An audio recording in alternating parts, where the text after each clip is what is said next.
Subscribe करिए हमारे channel target UP TET CTET को और बेल आइकन को दबाइए। हेलो फ्रेंड्स, स्वागत करती हूँ मैं आप सभी भावी अध्यापक एवं अध्यापिकाओं का आपके अपने channel target UP TET CTET में। दोस्तों, आज हम पढ़ने वाले हैं स्ट्रक्चरल अप्रोच के बारे में। इससे पहले हम लोगों ने देखा है इंग्लिश में direct method, bilingual method, grammar translation method, doctor west method, language games. दोस्तों, आज का टॉपिक है स्ट्रक्चरल अप्रोच। स्ट्रक्चरल अप्रोच का मतलब क्या होता है दोस्तों? स्ट्रक्चरल अप्रोच का मतलब होता है कि किसी भी चीज का स्ट्रक्चर कैसा होना चाहिए। जैसे कि हम एक कंप्लीट सेंटेंस बोल रहे हैं हिंदी में, राम घर जाता है, तो ये एक सीक्वेंस है। अब अगर जाता, राम उल्टा अगर बोलेंगे इस तरीके से तो उसका कोई सीक्वेंस नहीं होगा।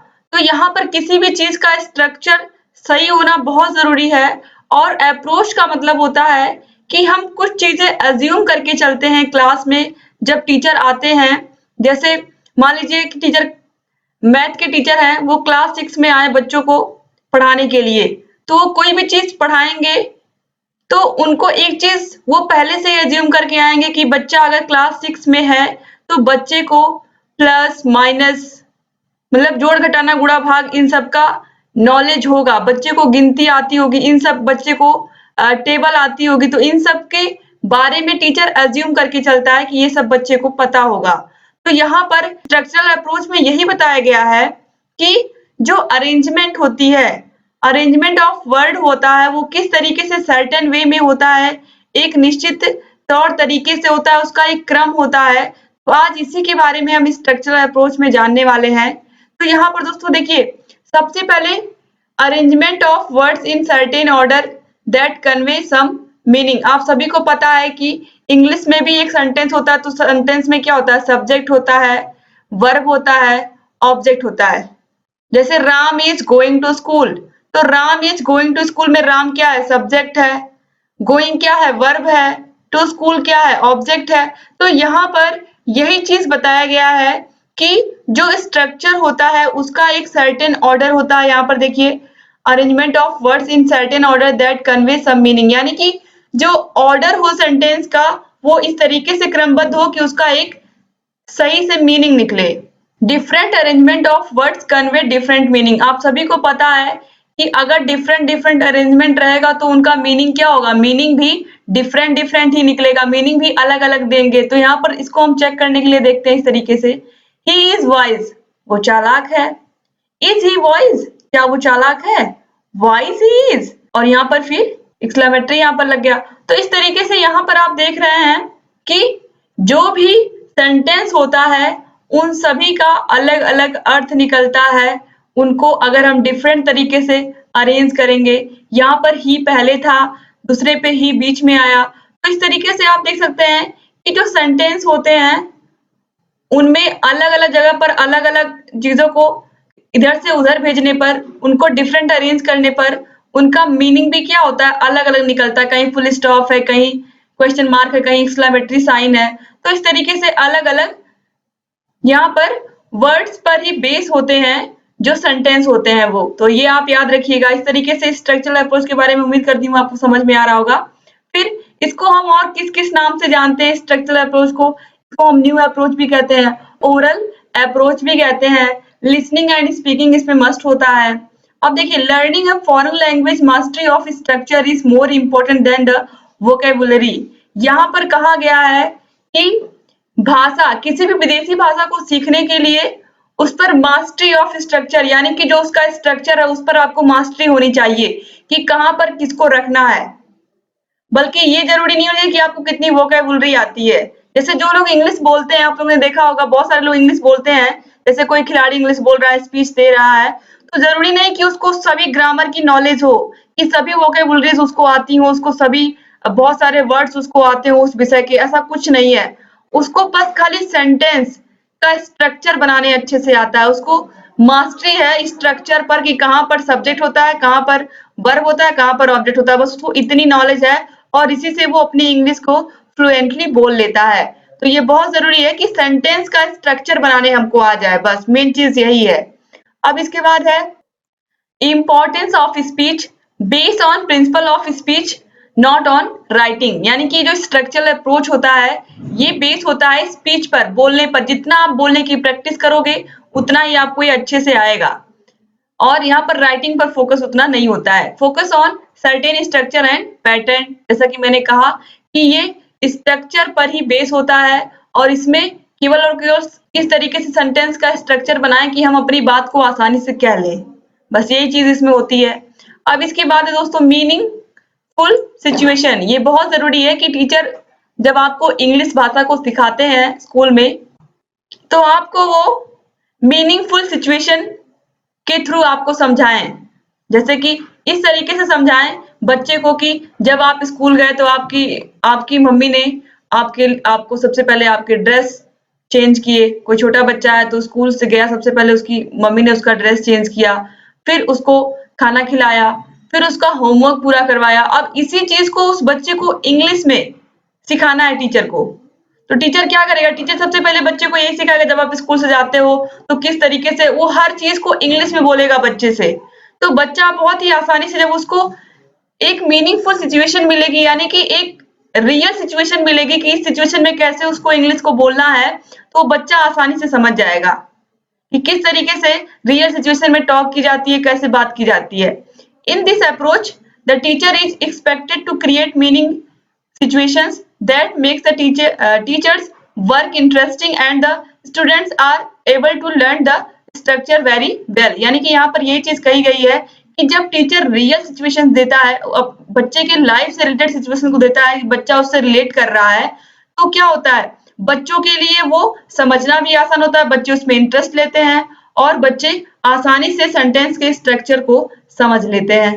इसके बाद है based on the principle of oral and student copy them by drill, repetition, substitution, question answers। यानी कि जो ये पूरा स्ट्रक्चरल अप्रोच है ये किस पर बेस्ड होता है, ये बेस्ड होता है ओरली बेस्ड होता है, मतलब कि सब कुछ मुंह से बोलकर ही बच्चों को सीखना है, और टीचर के द्वारा कही गई बातों को बच्चे रिपीट करके, उसको क्वेश्चन आंसर करके क्लास में किसी भी तरीके से बच्चे उसको सीखते हैं, और यहाँ पर लिखने का कोई जिक्र नहीं है, तो केवल और केवल ये बोलने पर ही बेस्ड है। इसके बाद है individual student acquire 275 basic structure after schooling and complete 3000 words in vocab. यहाँ पर कहा गया है कि कोई भी बच्चा जो 275 वर्ड्स को बेसिक स्ट्रक्चर की तरह मतलब बोल लेता है, जिसको उतने वर्ड्स उसको याद होते हैं जब वो स्कूल में होता है, लेकिन धीरे धीरे जब वो स्कूल से बाहर जाता है, जब उसकी स्कूलिंग कंप्लीट होती है, तो उसके पास 3000 वर्ड होते हैं उसकी वोकैबुलरी में। कैसे होते हैं, केवल और केवल बोल करके, केवल और केवल उस भाषा को स्पीक करके। उसके पास स्कूल में कितने थे पहले, केवल 275 थे, लेकिन जब वो स्कूल उसका खत्म होते होते उसके पास कितने वर्ड्स हो जाते हैं, 3000 वर्ड्स हो जाते हैं उसकी वोकैबुलरी में, केवल और केवल इंग्लिश भाषा को बोलने से और लोगों के द्वारा सुनने से।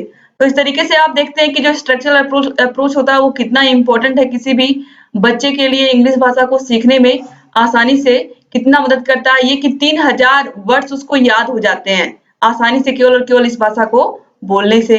अब इसके बाद है दोस्तों, यहाँ पर देखिए किस तरीके से स्ट्रक्चर होता है, और देखिए सिलेक्शन ऑफ स्ट्रक्चर, यानी कि कैसे हम सिलेक्शन करते हैं स्ट्रक्चर का कि वो क्या हो, यूजफुल हो, क्योंकि बच्चों को हमको पढ़ाना है, तो बच्चों के लिए जो चीज यूजफुल होगी हम उसी का उपयोग करेंगे।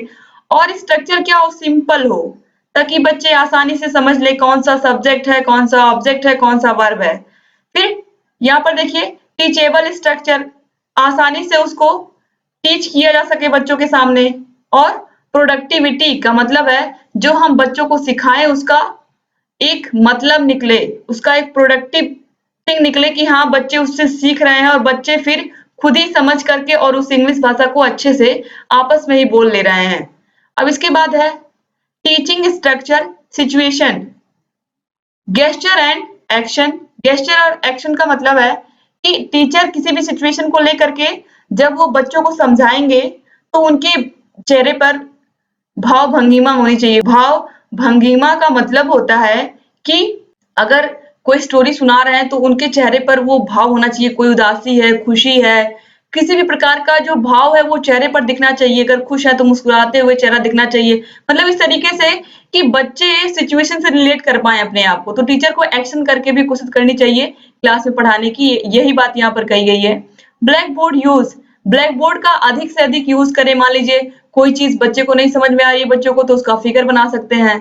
इस तरीके से कि बच्चे पूरा इंटरेस्ट लें, कहीं कोई मैप बना सकते हैं। मतलब इस तरीके से कि बच्चे उससे पूरा रिलेट कर सकें, जो चीज़ टॉपिक पढ़ा रहे हैं टीचर। पिक्चर चार्ट मॉडल, यहाँ पर दोस्तों कहा गया है कि पिक्चर चार्ट के थ्रू बच्चों को सिखाया जाए, उनको मॉरल दिया जाए, नैतिक मूल्य भी उनको बताए जाएं। तो इस तरीके से यहाँ पर दोस्तों बहुत सारी टेक्निक्स का यूज किया जा सकता है कि बच्चे अधिक से अधिक सीखें। उम्मीद करती हूँ कि आपको ये चीजें समझ में आई होंगी। अब दोस्तों यहाँ पर देखिए पिक्चर चार्ट मॉडल, दोस्तों यहाँ पर मॉडल होगा, मॉडल लिख उठा है। तो पिक्चर चार्ट और मॉडल का आप लोगों को मतलब पता ही है कि पिक्चर और चार्ट क्लास में होने बहुत जरूरी है, जिससे आसानी से किसी भी सिचुएशन को क्रिएट कर सके टीचर। और मॉडल का मतलब है कोई भी मॉडल बच्चे बना करके लाएं स्कूल में, या टीचर उनकी मदद करें उसको बनाने में, जिससे क्लास में उस सिचुएशन को क्रिएट किया जा सके और बच्चे अच्छे से उस टॉपिक को समझ सके। तो यहाँ पर आप मॉडल कर लीजिएगा। इसके बाद MODAL, इसके बाद टाइप्स ऑफ स्ट्रक्चर है कि किस तरीके से स्ट्रक्चर होता है, ये भी तो आपको समझना पड़ेगा, तभी आपको पता चलेगा कि हाँ कैसे हमको जो स्ट्रक्चरल अप्रोच है उसको किस तरीके से हमको पढ़ना है और कैसे समझना है। तो ये भी जरूरी है कि इस स्ट्रक्चर के टाइप क्या क्या है। सेंटेंस स्ट्रक्चर, सेंटेंस जब हम बनाते हैं तो क्या ख्याल रखते हैं, जैसे कि Meenu is going to school, तो सब्जेक्ट क्या है मीनू, वर्ब क्या है गोइंग, और स्कूल क्या है टू स्कूल, ये हो गया पूरा ऑब्जेक्ट। इसके बाद फॉर्मूला स्ट्रक्चर, फॉर्मूला स्ट्रक्चर का मतलब होता है ऐसे वर्ड जैसे good morning, good night, thank you. यहाँ पर देखिए गुड नाइट, गुड नाइट में गुड और नाइट का अलग अलग मतलब नहीं निकलता, लेकिन जब एक साथ बोलते हैं गुड नाइट तो इसमें होता है शुभ रात्रि। इसी तरीके से शुभ प्रभात होता है गुड मॉर्निंग, थैंक यू एक साथ मिलके थैंक यू बनता है। तो इसका अलग अलग कोई मीनिंग नहीं होता, लेकिन एक साथ मीनिंग निकलता है। फिर है phrase structure, into a well, on the roof, into a well, अलग अलग इसका कोई अर्थ नहीं निकलेगा, लेकिन जो फ्रेज होते हैं वो जब एक साथ मिलते हैं तो इनका एक निश्चित अर्थ निकलता है। इसके बाद है इडियोमेटिक स्ट्रक्चर, जैसे कि बार्किंग डॉग्स, इडियम फ्रेज आप सभी को पता है, जिसकी लाठी उसकी भैंस, इस तरीके से और भी बहुत सारे मुहावरे होते हैं। तो यहाँ पर वही चीज कहा गया है कि मुहावरे भी प्रयोग में लाए जा सकते हैं स्ट्रक्चर में। तो इस तरीके से आप लोगों ने पूरा स्ट्रक्चरल अप्रोच देख लिया, और उम्मीद करती हूँ कि आपको ये स्ट्रक्चरल अप्रोच पूरा अच्छे से समझ में आया होगा। अच्छे से समझ में आया होगा दोस्तों तो प्लीज इस वीडियो को लाइक कर दीजिएगा और अपने जितने भी फ्रेंड्स हैं सबको इस वीडियो को शेयर कर दीजिए। और अधिक से अधिक हमारे जितने भी प्रशिक्षु हैं डीएलएड सेकेंड सेमेस्टर के, डीएलएड फोर्थ सेमेस्टर के, सभी इन वीडियोस को देखें, क्योंकि चाहे वो जितने भी टीचिंग ऑफ मेथड्स हो, चाहे स्ट्रक्चरल अप्रोच हो, लैंग्वेज गेम्स हो, ये सभी दोनों ही सेमेस्टर में पूछे जाते हैं, तो आप लोगों के लिए बहुत ही इंपॉर्टेंट है। और दोस्तों लगातार आप लोग ऐसे ही वीडियोस को देखते रहिए, और जहां कहीं भी आपको कहीं भी किसी प्रकार की कोई समस्या है तो आप लोग कमेंट बॉक्स में कमेंट करके हमें बताइए। हम आपके सभी डाउट्स को क्लियर करेंगे और लगातार आप लोगों के लिए ऐसे ही वीडियोस को लेकर के आते रहेंगे। और जहां कहीं भी आपको समस्या है आप लोग प्लीज कमेंट बॉक्स में कमेंट करके हमें बताइए, ताकि हम लोग आप लोगों के लिए अच्छे अच्छे वीडियोस लेकर के आते रहेंगे और लगातार आप लोग की समस्याओं को भी सॉल्व करते रहें। दोस्तों उम्मीद करती हूँ कि आप लोगों को बहुत सारी चीजें समझ में आ रही होंगी। आगे लगातार आप लोग के लिए इंग्लिश की क्लासेस ऐसे ही हम लेकर के आते रहेंगे और आप लोग के इंग्लिश के सभी डाउट्स को भी क्लियर कर देंगे। दोस्तों मिलते हैं नेक्स्ट वीडियो में, और इससे पहले अगर आपने अभी तक हमारे चैनल को सब्सक्राइब नहीं किया तो प्लीज सब्सक्राइब कर दीजिए और घंटी के निशान को जरूर दबा दीजिए, जिससे हम जब भी नई वीडियोस बनाते हैं उसका नोटिफिकेशन आपके पास समय से पहुंच जाए और आप हमारे सभी वीडियोस से लगातार ऐसे ही लाभ प्राप्त करते रहें। दोस्तों आप लोग हमारे टेलीग्राम चैनल से भी जुड़ सकते हैं, टेलीग्राम चैनल का लिंक मैं डिस्क्रिप्शन बॉक्स में दे देती हूँ। और दोस्तों आप लोग हमारे व्हाट्सएप ग्रुप से भी जुड़ सकते हैं, व्हाट्सएप ग्रुप का नंबर मैं कमेंट बॉक्स में कमेंट कर दूंगी। और इसके अलावा दोस्तों आप लोगों को कहीं किसी प्रकार की समस्या तो आप लोग कमेंट कर सकते हैं और आपके सभी कमेंट्स का आंसर भी मिलेगा, और आप लोगों के लिए लगातार ऐसे ही वीडियोस हम प्रोवाइड करते रहेंगे। तो दोस्तों चैनल को जरूर सब्सक्राइब कर दीजिए और घंटी के निशान को जरूर दबा दीजिए, जिससे लगातार आप लोग को सभी सब्जेक्ट के नोटिफिकेशंस मिलते रहे। तो मिलते हैं नेक्स्ट वीडियो में, तब तक के लिए जय हिंद।